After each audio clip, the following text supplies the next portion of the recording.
வணக்கம் நண்பர்களே. மதுரையில் முக்கிய அதிகார மையமாக திகழ்ந்த அழகிரி அவர்களுடைய மிக நெருங்கிய தீவிர விசுவாசி PM மன்னன் அவர்கள், முன்னாள் துணை மேயர், மதுரை மாநகராட்சியின் முன்னாள் துணை மேயர், இப்போ அதிமுகவில் இணைஞ்சிருக்காரு. சாதாரண நிகழ்ச்சி அதை பார்க்க முடியாது. திமுகவினுடைய மிகப்பெரிய வாக்கு வங்கி சரிந்தது அப்படிங்கிறத உண்மை. இதோ நான் மிகைப்படுத்தி சொல்கிறேன்னு நினைக்காதீங்க. இப்போ இணைஞ்சிருக்கிறது PM மன்னன்கிற ஒரு முன்னாள் துணை மேயர் தானே. இதை வச்சுக்கிட்டு எப்படி திமுகவுடைய வாக்கு வங்கிகள் சரிந்ததுன்னு நீங்கள் நினைக்கிறீங்க அப்படின்னு கேட்டிங்கன்னா, இந்த அழகிரி அவர்களுடைய செல்வாக்கு, அவருடைய தேர்தல் வியூகம், அவர் விசுவாசிகளால் கட்சிக்கு கிடைத்த வாக்குகள் என்று நீங்கள் ஒரு கணக்கீடு போட்டு பார்த்தால் PM மன்னன் அவர்கள் சேர்ந்தது எத்தனை முக்கியத்துவம் வாய்ந்தது, திமுகலேருந்து விலகி அதிமுகவில் சேர்ந்தது எவ்வளோ முக்கியத்துவம் வாய்ந்ததுன்னு உங்களுக்கு தெரியும்.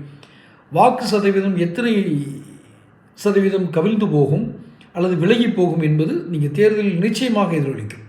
காரணம், மதுரை அண்டு தென் மாவட்டங்கள். இந்த தென் மாவட்டங்களில் இருக்கக்கூடிய ஜாதியை விட்டுருங்க.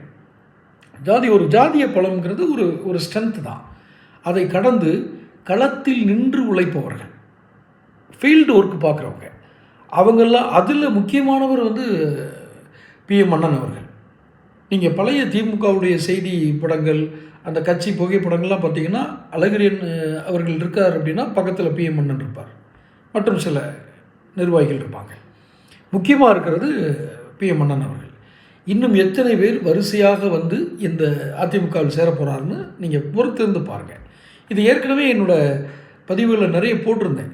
தென் தமிழகத்தில், தென் மாவட்டங்களில் நீங்கள் அழகிரி அவர்களுடைய பலத்தினை, தேர்தல், அவருடைய கட்சிக்கு அவருக்கு இருக்க செல்வாக்கு நீங்கள் குறைத்து மதிப்பிடுகிறீர்கள்.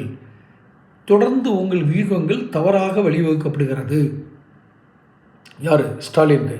நான் சொல்லிகிட்டே தான் இருந்தேன். இப்போது சேர்ந்திருக்கிற PM மன்னன் அவர்களும் இவர் மதுரை வருகை பண்ணும்போதெல்லாம், ஸ்டாலின் வரும்போதெல்லாம் ஒரு மனு கொண்டு கொடுப்பார். அந்த ஃபோட்டோவும் வரும். என்ன, ஐயா என்னை கட்சியில் இணைச்சிக்கிங்க. எத்தனை முறை அந்த விண்ணப்பங்கள் கொடுத்தாருன்னு நமக்கு தெரியாது. ஆனால் கட்சி அழகிரி அவர்களுடைய ஆதரவாளர்கள் பல முறை கொண்டு போய் அந்த கடிதத்தை கொடுத்துருக்காங்க. ஐயா எங்களை கட்சி பணியாற்ற விடுங்க, அதை மக்கள் பணி என்று அவர்கள் மக்கள் பணியாற்ற விடுங்க. திமுகவோட ஸ்ட்ரென்த் தாங்க. ஏன்னா இவங்கெல்லாம் பழைய ஆட்கள். ஆனால் அழகிரி இணைத்திருந்த ஒரு பெரிய கூட்டம், முரட்டு விசுவாசிகள் என்று சொல்வார்கள் அல்லவா. அவர் சொன்ன அன்கொஸ்டினிங் ஒபீடியன்ஸ், அதைத்தான் முரட்டு விசுவாசின்னு தமிழில் சொல்கிறேன். அன்கொஸ்டினிங் ஒபீடியன்ஸ், கேள்வி கேட்காமல் கீழ்ப்படக்கூடிய நிர்வாகிகள். திமுக சரி ஆரம்பிக்கிறது. தொடர்ந்து பேச